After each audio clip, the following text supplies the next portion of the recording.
Sí. Bueno, muchachos, vamos a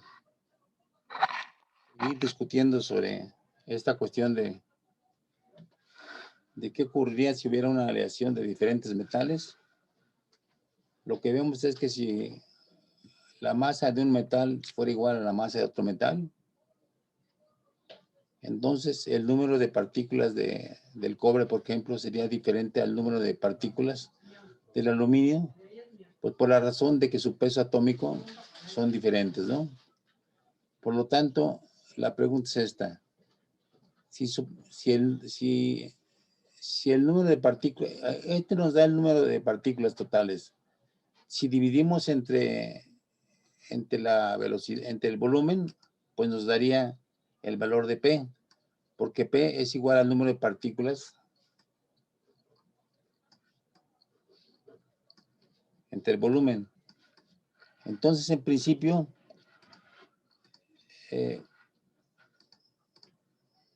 puesto que el volumen es el mismo, pero el número de partículas es diferente para el cobre que para el aluminio, tendríamos un valor diferente de P. ¿Sí? Bueno, ahora, aquí viene la pregunta decisiva. ¿Variaría la velocidad con que se mueven las partículas? O sea, es claro que va a variar P. Pero la cantidad de carga que cruza por unidad, que cruza por unidad diaria sería diferente.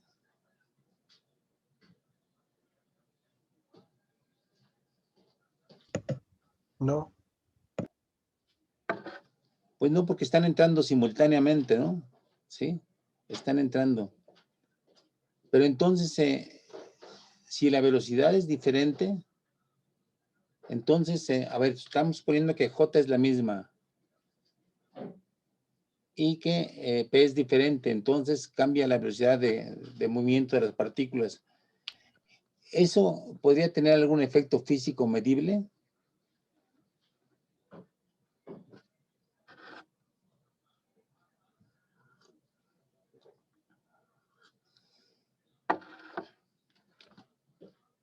Porque miren, yo podría preguntarme esta cuestión. Si las velocidades son muy, muy diferentes, una velocidad muy pequeñita en comparación a la otra, yo pienso que, bueno, es una hipótesis que me está surgiendo en este momento, que entonces las partículas que salieran de un extremo, habría partículas que salen con gran velocidad y había partículas que salen con una velocidad muy pequeña.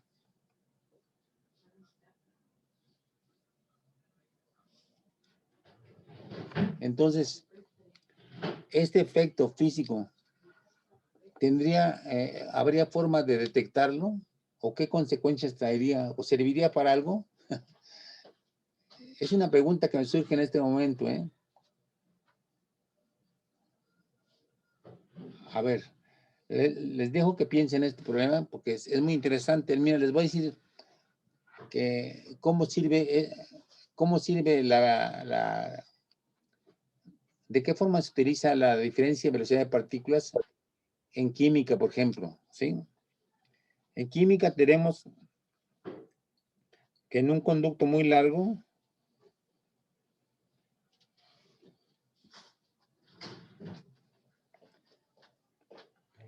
se meten diferentes tipos de partículas con diferente velocidad.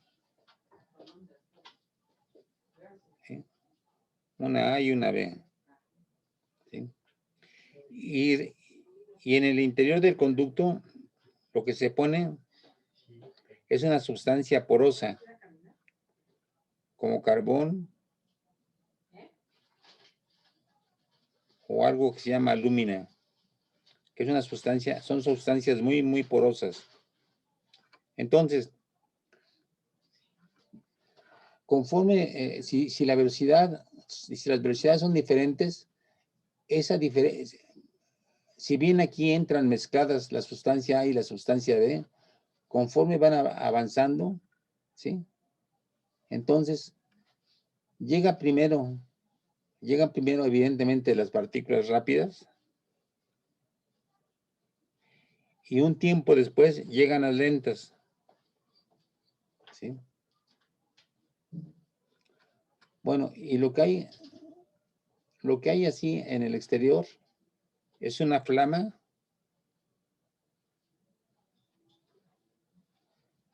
que en cuanto llegan las partículas rápidas, a esas partículas, esa flama las disocia, o sea, les quita, las ioniza, las vuelve cargadas y entonces hay un detector de carga aquí arriba, ¿sí? De tal forma que cuando se ionizan las rápidas, se crea una nube de cargas. Y entonces, si uno grafica esa carga capturada, uno vería esto, que se produce una nube de carga y un tiempo después, cuando lleguen las más lentas, se va a producir otra nube de carga que va a ser detectada por este detector y entonces aparece otra cantidad de carga. Entonces vean qué interesante es esto. Ustedes meten aquí a la sustancia A y a la sustancia B juntas y sin embargo, al ir recorriendo un material poroso se van separando de tal forma que cuando llegan aquí hay forma de ver cuáles llegaron primero y cuáles llegaron en segundo lugar. Y entonces, de acuerdo al tiempo que tardaron en llegar, y hay estándares que nos dicen, las que llegaron en primer lugar con tal velocidad, nos dicen que es la sustancia A. Y la sustancia que llegó después es la sustancia B. Esto es lo que se llama un cromatógrafo.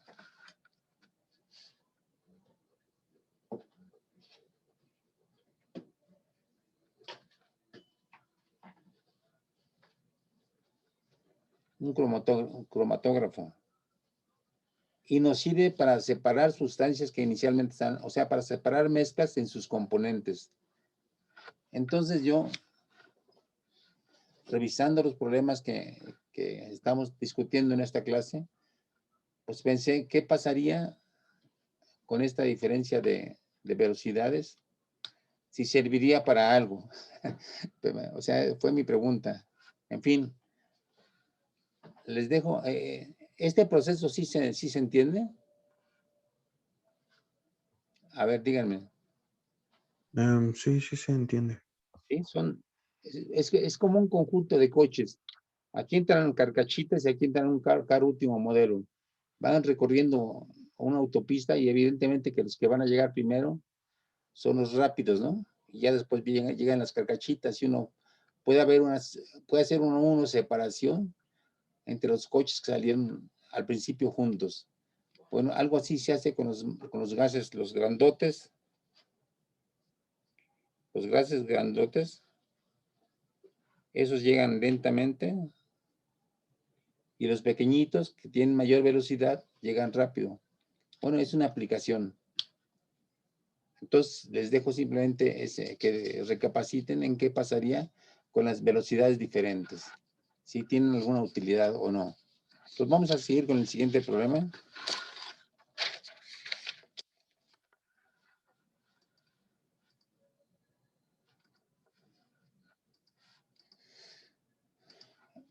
Vamos a ver, el siguiente problema es...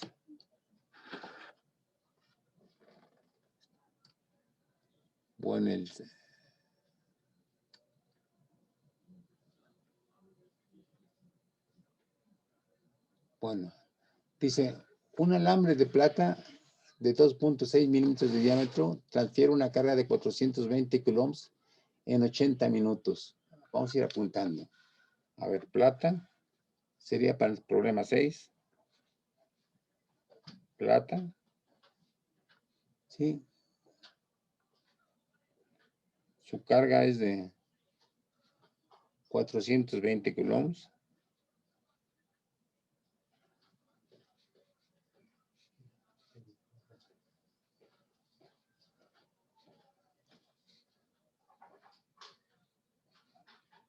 El alambre tiene 2.6 6 milímetros de diámetro.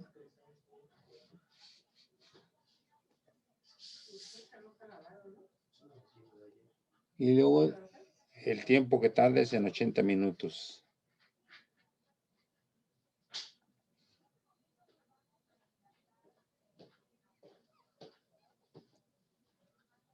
Y además les da la P.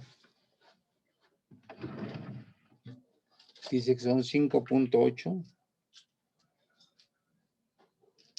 por 10 a la 28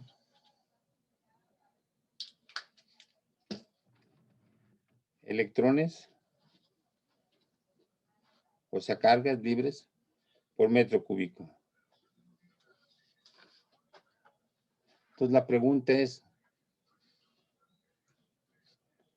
¿cuál es la corriente en el alambre de plata? Y B, ¿cuál es la magnitud de velocidad de arrastre de los electrones? ¿Sí?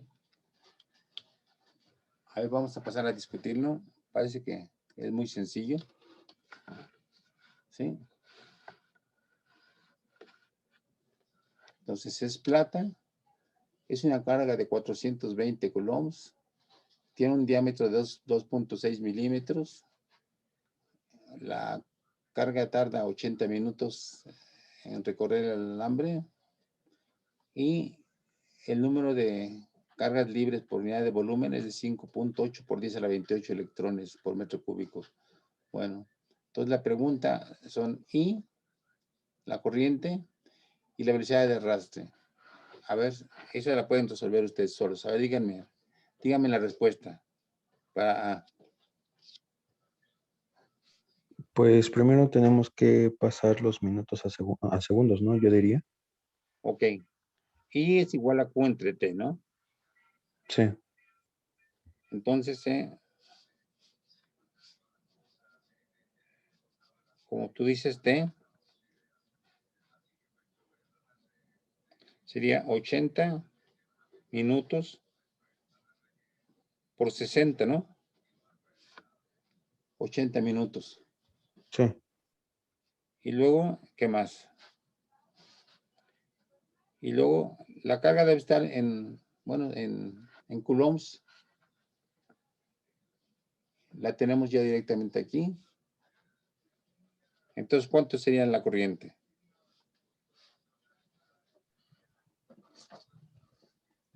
420 entre 4800 y sale 0.087 amperes. O sea, sería la carga ya que nos dan directamente 420 coulombs entre 8 por 6, 4800, ¿no? Sí. Y todo esto nos daría en amperes, ¿no? Coulomb sobre segundo. Bueno. Ok, hasta ahí no hay problema. Y la BD sería muy sencilla, ¿no? A ver, recuerden, ¿cuál es la fórmula de la BD? Es la densidad de carga Densidad. Sí. entre el número de partículas libres por volumen Ajá. por la carga del electrón. Ok. Entonces, pues ya tenemos la corriente. ¿Qué más nos haría falta?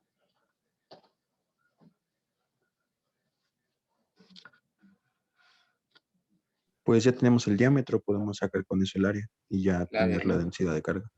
Ok, entonces sería fácil sacar la J, que sería la corriente entre el área, ¿sí? Y claro, fijándose en que las unidades sean adecuadas, ¿no? Por ejemplo, aquí nos conviene para visualizar poner la velocidad en centímetros sobre segundo. Entonces hay que pasar la corriente, ¿no? La corriente se deja tal cual, ¿no? En Coulomb sobre segundo. Lo que hay que pasar a centímetros, a electrones por centímetro cúbico, sería que la P, ¿no? Sí. para que nos diera cargas por centímetro cúbico. Bueno, y ya, y el tiempo está en segundos, entonces no hay mayor problema. ¿Sí? Bien. Entonces pasamos al siguiente problema.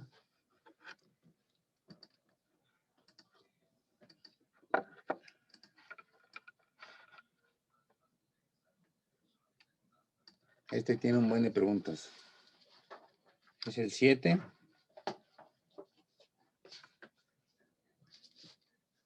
Recuerden que esta clase se está grabando.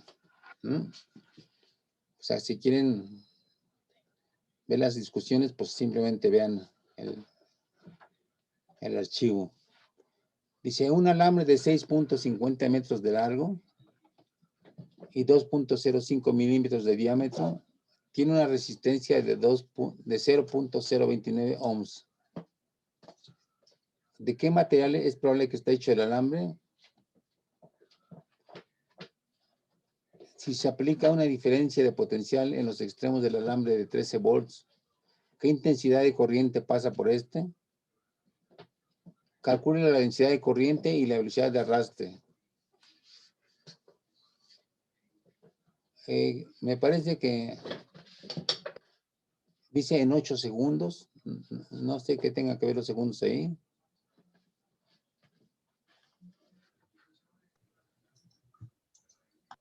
Bueno, ahorita lo revisamos. Porque si calculamos la resistencia y el voltaje y el estado, pues tenemos la corriente, ¿no? Y ya tenemos ahí todo. Pero bueno, ahorita vamos a analizarlo. Diga qué cantidad de carga pasó en ese tiempo. Ok, en 8 segundos. Está bien. ¿Cuál es la potencia en el alambre debido a esa diferencia de potencial? Bien, la potencia hay que calcularla. Recordando que la potencia es el voltaje por la corriente. ¿Y qué cantidad de trabajo se utilizó para mover los alambres en 8 segundos? Entonces recuerden que la potencia es trabajo por unidad de carga. Ese es el potencial. Y entonces el trabajo sería pues simplemente el potencial por la carga total. ¿Sí? Bueno, vamos a empezar. A ver, los datos voy a apuntarlos. Entonces, L igual a 6.5 metros. El diámetro igual a 2.05 milímetros. Resistencia 0.029 ohms. Entonces las preguntas. A. Material. B. Calcular la I. También es una pregunta. Es si se aplica una diferencia potencial de 13 volts. Bueno. Luego C. Calcular la densidad de corriente. Ok. Luego D. ¿Qué cantidad de carga pasa en 8 segundos?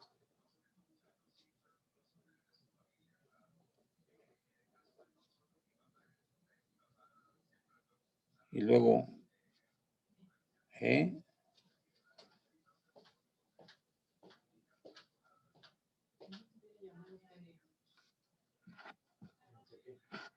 La potencia.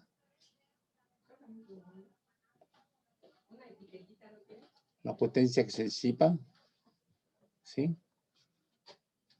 Y finalmente F. El trabajo hecho para producir esa corriente. El trabajo hecho en 8 segundos. Entonces vamos a pasar a resolverlo.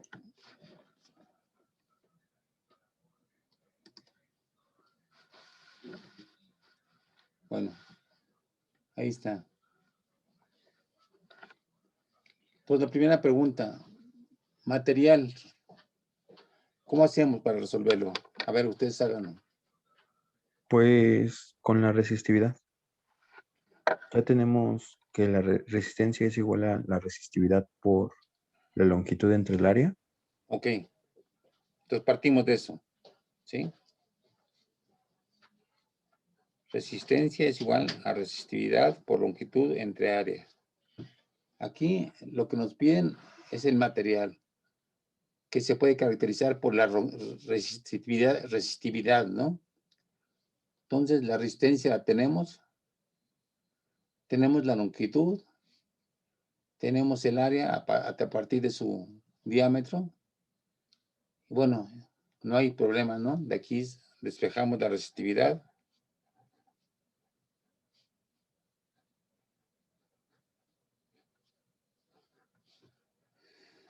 Y ya identificamos en Google qué resistividad es.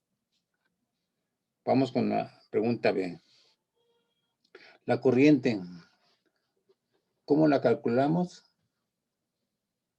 Sí, está sujeto al alambre a una diferencia potencial de 13 volts.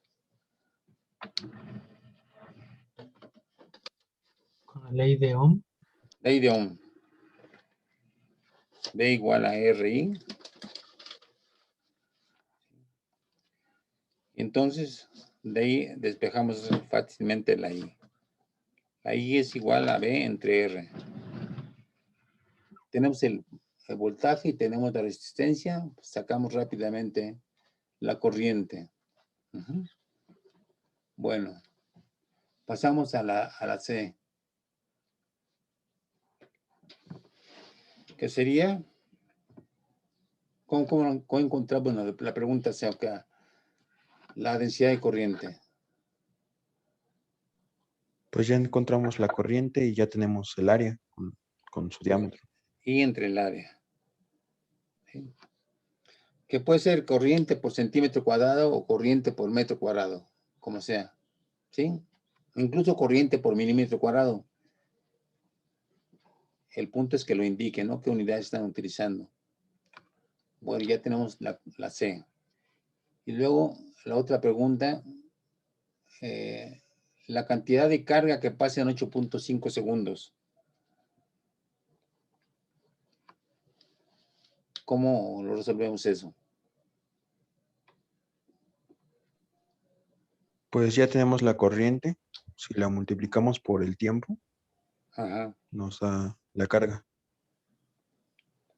ok. Entonces, I es igual a Q por sobre T, entonces la Q es igual a la corriente por el tiempo. Y ya encontramos fácilmente la carga. Bueno. Y luego la potencia.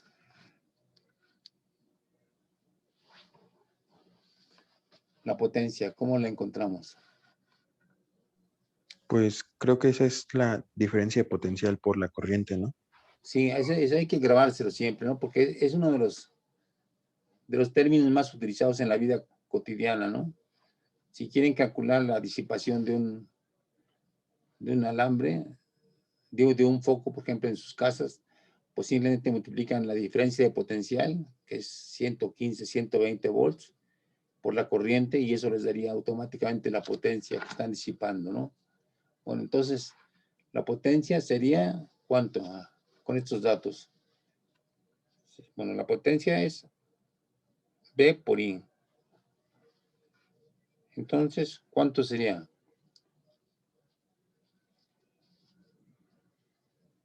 Tenemos el voltaje.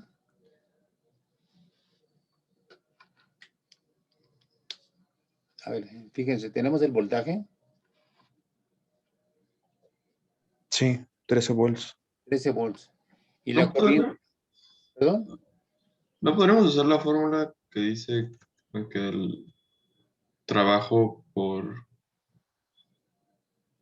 trabajo por unidad de carga es el potencial. Sí, sí, así es. Pero de hecho ya nos dan directamente potencial, que es 13 volts. Y ese dato lo vamos a utilizar utilizando los conceptos que tú mencionaste en la siguiente pregunta. Entonces, por ejemplo, aquí solamente sería B por I. Y no hay ningún problema porque tenemos el potencial de 13 volts y tenemos la corriente que ya la calculamos con esta fórmula. Entonces, muy sencillo responder esto, ¿no? Y luego, finalmente, la pregunta F, que sería el trabajo. Pues entonces, el trabajo sería simplemente ¿qué?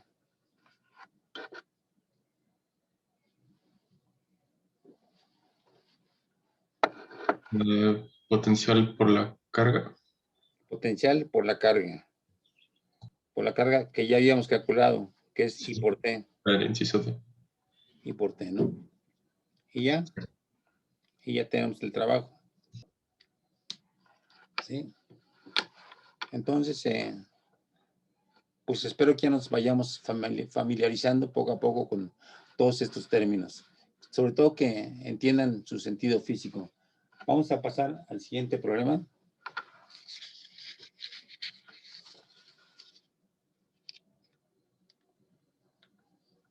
Sí.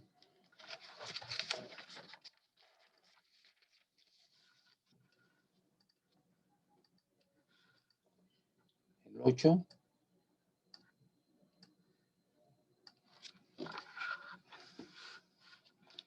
Dice, ¿qué diámetro debe tener un alambre de cobre si su resistencia debe ser la misma que la de uno de aluminio de la misma longitud con diámetro de 3.26 milímetros? A ver, vamos a apuntar. Entonces, la pregunta es, el phi es para la pregunta 8. Phi del cobre con una determinada longitud L del cobre, que tiene una resistencia del cobre.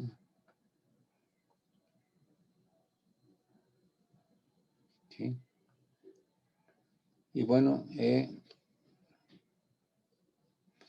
la pregunta es el diámetro, ¿no? Y luego dice si su resistencia ha de ser la misma que la de uno de aluminio. Entonces, resistencia del cobre tiene que ser igual a la resistencia del aluminio. Con la misma L, pero con un diámetro phi del aluminio de 3.26 milímetros. Entonces vamos a pasar a resolverlo, a ver.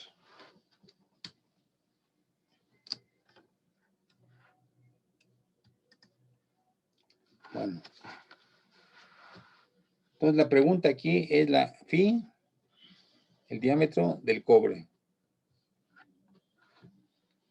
Tenemos entonces que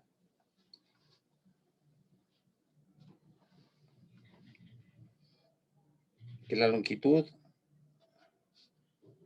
¿cuál es la pregunta? ¿Sí? La longitud del cobre es igual a la longitud del aluminio, ¿sí? Tenemos que la resistencia del cobre, queremos que sea igual a la resistencia del aluminio, y nos preguntan, y también tenemos el dato de que phi del aluminio, pues el diámetro del aluminio es de 3.26 milímetros, ¿sí? Entonces, ¿qué es lo que hacemos? Yo digo que igual con resistividad. Con resistividad. Bueno. Entonces, vamos a plantear las ecuaciones de resistividad. Ya nos falta poco tiempo, pero yo creo que nos da tiempo de resolverlo. Resistencia del cobre va a ser igual a la resistividad por la longitud entre el área del cobre. ¿Sí? Longitud del cobre. resistividad del cobre. Y la resistividad del aluminio igual a, la resistencia del aluminio igual a resistividad del aluminio, longitud del aluminio, entre área del aluminio. Pues dividimos uno entre otro, ¿no? Y lo que tenemos al dividir esto entre esto, o esto entre esto, no, mejor, la resistencia del cobre entre la resistencia del aluminio. Tendríamos la resistividad del cobre por la longitud del cobre entre el área del cobre. Todo esto entre la resistividad del aluminio, longitud del aluminio, área del aluminio. Y esto sería igual a 1, ¿no? Porque estamos midiendo la resistencia, estamos dividiendo las resistencias, ¿no? Que son iguales. ¿Están de acuerdo? Sí. Sí. Ya acabó, ¿no? Bueno. Ok. Entonces, aquí, ¿cómo simplificamos esto? Pues simplemente dejamos la resistividad del cobre, de la resistividad del aluminio, las longitudes se eliminan y nos queda el área del aluminio entre el área del cobre.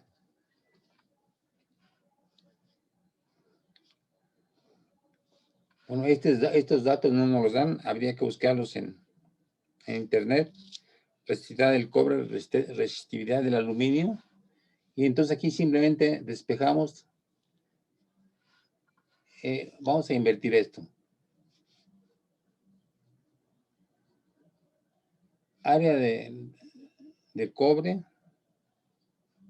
entre área del aluminio, igual aquí, va a ser igual a densidad de la resistividad del aluminio entre resistividad del cobre. Y entonces de ahí despejamos el área del aluminio, del cobre, que sería resistividad del aluminio entre resistividad del cobre por el área del aluminio. ¿No sería resistividad del cobre sobre resistividad del aluminio? A ver, vamos a ver aquí. Partimos de esta fórmula. Dividimos ambas resistencias, ¿no? Esa es la resistividad del cobre y esa es la resistencia del cobre y la resistencia del aluminio. Como son iguales, es igual a 1. ¿Sí?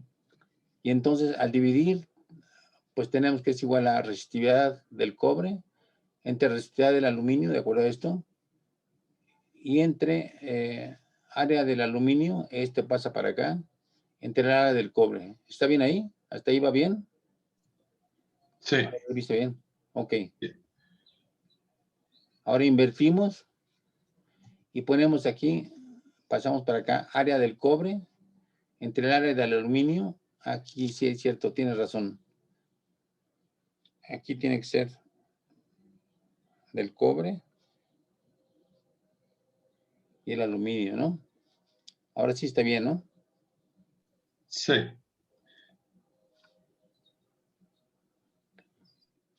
Bueno. Y ya simplemente expresamos el área del cobre en los términos que ustedes saben, ¿no? Área del cobre igual a pi r cuadrada, etcétera, etcétera. Profe, Sí. bueno, las listas están... Bueno, ¿qué listas le vamos a entregar para este parcial? Porque, bueno, hay unas que dicen que en tercer parcial. Entonces estoy medio confundido porque también la de capacitores está en la de segundo parcial. Sí. Sí, a ver, les voy a aclarar eso. No van a entregar las listas de capacitores porque el tema de capacitores los vamos a ver sobre todo desde el punto de vista de su comportamiento físico, en el segundo, en el tema que vamos a, cuando analicemos circuitos hechos a base de capacitores, ¿sí? Entonces, la lista 5, esa no la vamos a hacer, esa no la entreguen. Esta es una lista dedicada a puros capacitores. Es un tema más bien propio de electrónica, ¿no? ¿Sí? Entonces, vamos a empezar a hacer problemas a partir de corriente y ley de Ohm, ¿sí? ¿Sí queda claro? O sea, ahorita olvídense de la lista de capacitores. Y bueno, es que vimos en este parcial campo magnético y inductancia, y esas listas vienen en el tercer parcial, entonces quería saber si esas también se las vamos a entregar este parcial o... Sí, vamos a entregar hasta el tema que vimos, que fue de la ley de Ampère, ¿sí? Aunque incluya el tercer parcial, ¿sí? Porque en este semestre el número de exámenes usualmente era de 4, pero en este semestre, que es por línea, se redujo a 3 exámenes parciales. ¿Sí? ¿Sí queda claro o no? Entonces le vamos a entregar, bueno, todas las del segundo parcial, Profe, excepto las 5. y si en Classroom pone, o sea, escribe ahí, anota cuáles hacemos. Ah, sí, eso me parece una mejor idea. A ver.